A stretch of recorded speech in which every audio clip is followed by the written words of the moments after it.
Ciao ragazzi, in questo periodo ho ricevuto diverse richieste inerenti a una lavorazione, che nonostante sia semplice richiede del tempo. Quindi cercando nella mia cassetta degli scarti, mi metto subito all'opera per mostrarvi una soluzione semplicissima, ma soprattutto rapida. Sovente la perdita di tempo maggiore consiste nella riduzione di un tondo tramite utensile, senza considerare eventuali filettature, come nel caso di questo pomello che vi sto mostrando.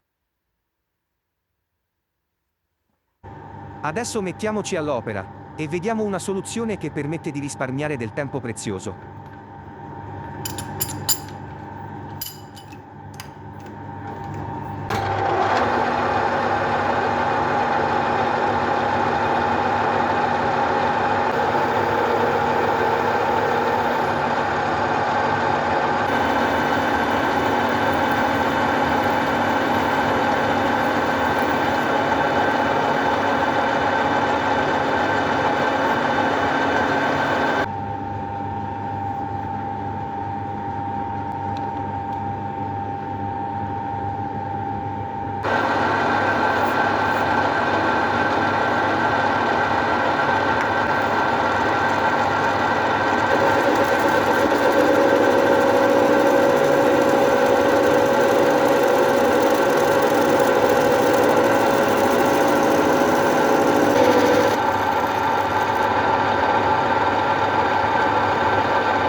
Questa è una manopola filettata creata in pochissimi minuti. Ci sono molteplici vantaggi nell'utilizzo di questa tecnica, perché è possibile avere una filettatura che va abbattuta. Quindi si evita di avere una gola di scarico, oppure una parte non filettata. Si possono creare particolari con ogni genere di passo commerciale, ad esempio nel mio caso, avevo bisogno di un filetto da 10 mm con passo 1,25.